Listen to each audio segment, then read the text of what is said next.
Y recién conocíamos la información que se postergó para el jueves la Federal para decidir sobre el tema de si acepta o no los audios de Españolo en la causa por el supuesto coimas, qué sé yo, a la familia de dueños del laboratorio. Pero lo que ha ganado en estas últimas horas, en estos últimos días, qué sé yo, tiene que ver con la relación entre el expresidente Mauricio Macri y el presidente Javier Milei.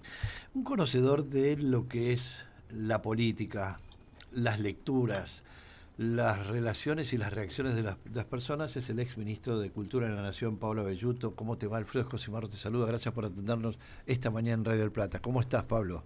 ¿Cómo te va, Alfredo? Gracias a ustedes por llamar. A ver, ¿cuál es el análisis tuyo en función de lo que ha pasado en las últimas horas, la reunión, las milanesas, la carta, lo del Colorado? ¿Qué sé yo? Mira, ¿Qué yo opinas? tengo ¿Qué lectura? Yo hice una lectura sobre esto hace 2 años y que lamentablemente se cumplió. En aquel momento lo publiqué y hablé mucho sobre eso. El PRO dejó de existir la noche del pacto de Acasuso. Sí, correcto. Hoy es un partido, como decía ayer, hoy es un partido que solo existe en los portales de noticias, pero en la vida real de los ciudadanos, digo, es un partido que ni siquiera ha tenido presencia en las últimas elecciones. Tal cual. Digo, en todo caso, me cuesta, o sea, muchos se fueron apenas ganó Javier Milei las elecciones, como el caso de Patricia Bullrich, el más notorio. Sí, claro. O sea que los dos candidatos presidenciales que propuso el PRO hace 2 años, Horacio Rodríguez Larreta y Patricia Bullrich, ninguno de los dos está más en el PRO. Claro. Sí, claro. Es decir, el estallido del PRO y su atomización, hasta el otro día 7 diputados, se fueron. Se iba un diputado, se cambiaba de bloque y era un escándalo. Ahora se pasaron 7, es normal, como si nada. Digo, se naturalizó dejar el PRO para ir a la Libertad Avanza. Sí, yo me acuerdo que se discutió años a comienzos de los 90, cuando 8 diputados del peronismo rompieron con el bloque del peronismo. El bloque de los 8. El grupo de los 8, claro. Y digo, bueno, ahora vuelve a pasar en espejo, en todo caso, no para fracturar un bloque, sino para pasarse al bloque de otro, porque en realidad al PRO le pasó lo que tal vez hoy le está pasando al peronismo, empezando a pasar al peronismo, y que antes le pasó al radicalismo, que es que se quedaron sin votantes,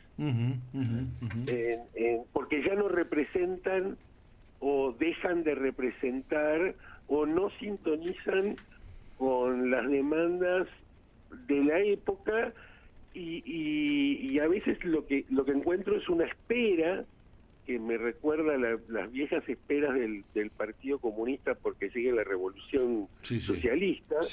Entonces, simplemente sentarse a esperar, y yo creo que eso es lo que provocó el pobre resultado de la oposición en las últimas elecciones. Y Pablo Martín Canay, y en base a esto, lo que representa, estamos hablando de un partido que no hace muchos años fue presidente de la Nación, con Cambiemos, en conjunto con el CAB, pero el PRO fue presidente. Exactamente. Ahora, ¿dónde está lo que representaba en su momento el PRO hoy? Bueno, en algunos casos te diría que en fragmentos sueltos y todavía inarticulados. Es decir, creo que incluso esto está ocurriendo en todas las fuerzas políticas. Es decir, el debate, y bienvenido sea, digo, porque yo me acuerdo también en los 90 había una frase que Carlos Menem hizo famosa, que era: te quedaste en el 45, sí, sí, para justificar su ayornamiento ideológico o de su alineamiento con Estados Unidos o lo que fuera. Era una manera de criticar a lo que entonces se llamaba como un peronismo nostálgico, de algo que no iba a volver a ocurrir. Bueno, hoy también uno podría decir: te quedaste en el 2003, o te quedaste en el 2011, o te quedaste en algún pasado, no importa cuál. Y esto es válido para el PRO, esto es válido para el radicalismo, esto es válido para el peronismo. Digo, Milei es un terremoto sobre el sistema político. Y digo esto más allá de la valoración por Milei, que en mi caso es pública, que es muy negativa. Entonces, pero la pregunta para mí, tanto en esto que queda del PRO, digo, lo decía Horacio Rodríguez Larreta: o el PRO termina como la UCD, o el PRO termina como el PROPASO. En cualquier caso, el PRO termina. Claro. Ahora, Digo, ¿crees que hay una especie de... lo cual es una pena, por otro lado, ¿no? Porque era fue una propuesta interesante que incorporó una dimensión al mapa político argentino que no tenía, que era tratar de separar el liberalismo de su costado autoritario, que había representado sobre todo la dimensión económica de todas las dictaduras. Pablo, ¿vos pensás que Mauricio no se dio cuenta que es expresidente? Había escuchado varios representantes del gobierno que le dicen eso en la cara. ¿No se dio cuenta que el presidente se llama Javier Milei y el expresidente se llama Mauricio Macri? Pero me recuerda mucho lo que pasó durante el gobierno de Alberto Fernández. Tal cual.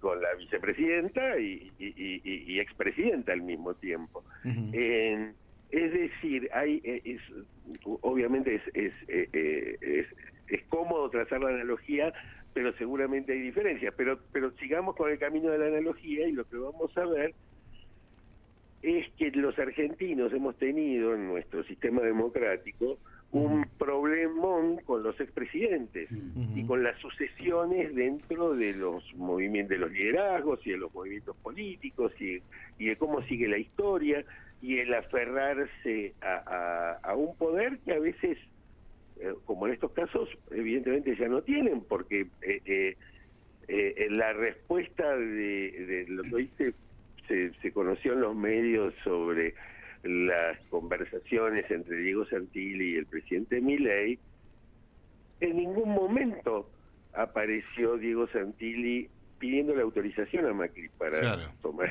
la decisión, de aceptar un cargo en un gobierno de otro partido, que era lo que en todo caso sucedía antes que se fue y que yo creo que no va a volver más. Entonces la oposición, en lugar de ser reaccionaria de alguna manera, en el sentido de estar buscando recuperar un pasado que tampoco era maravilloso, porque no nos engañemos, tampoco es maravilloso.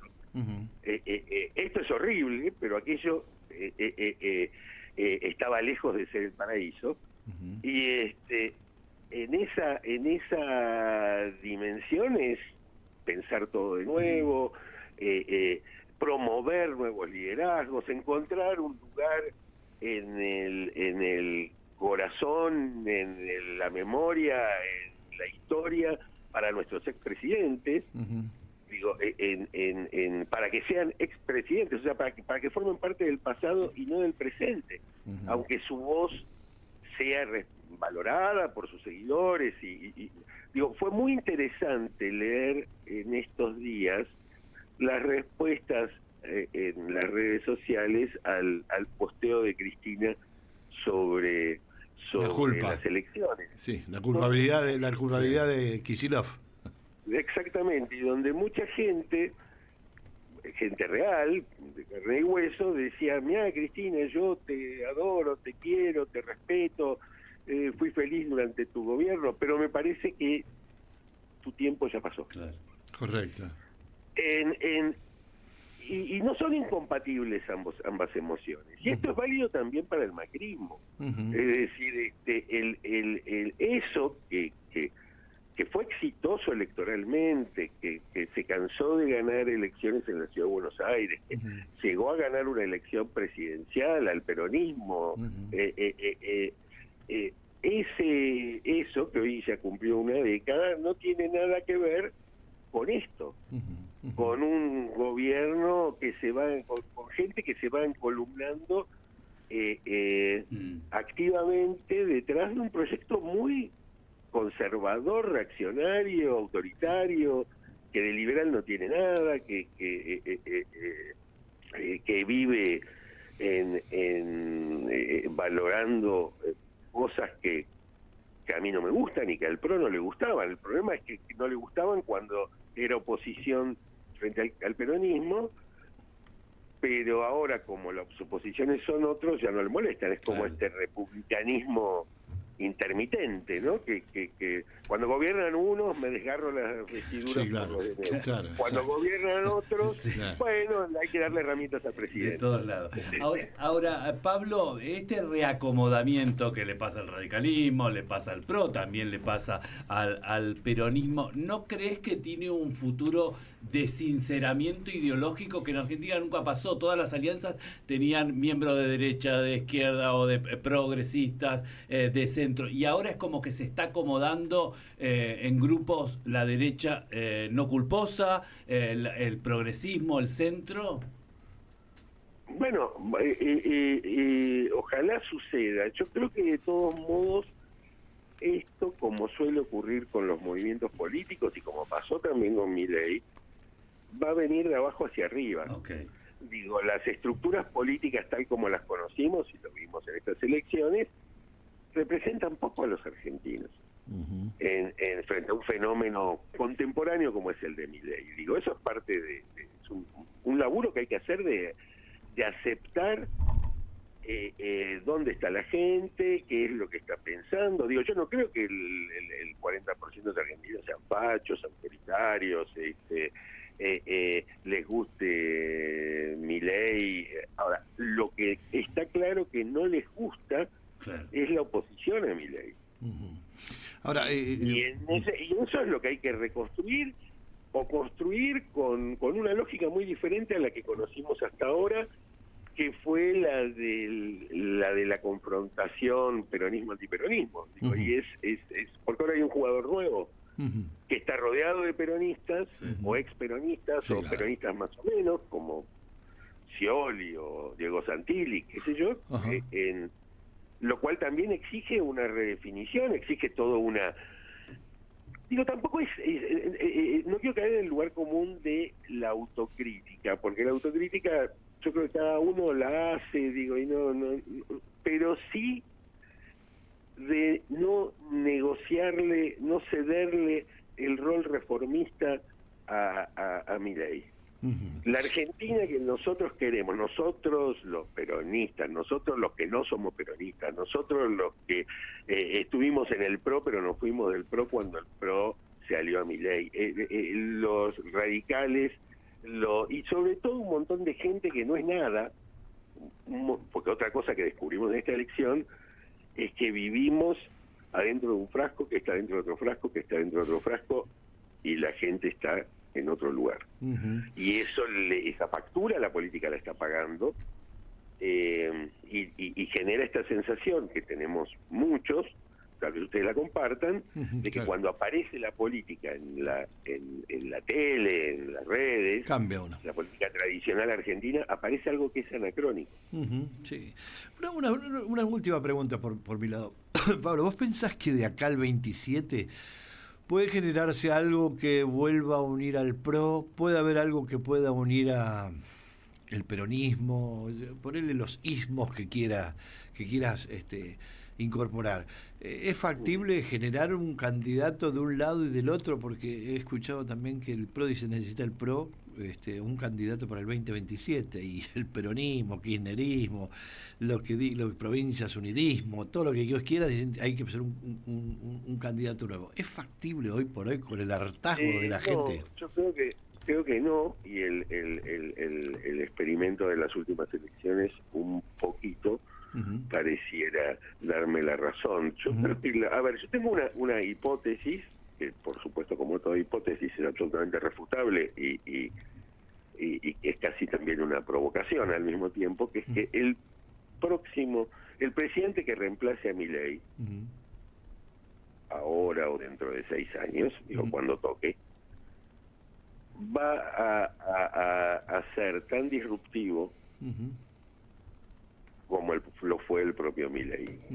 Que no va a ocurrir que las identidades debilitadas, partidarias, históricas, que nosotros, digo, yo voy a cumplir 60, ya recuerdo el siglo pasado. Digo, sí, claro. Un pibe, somos de la misma generación.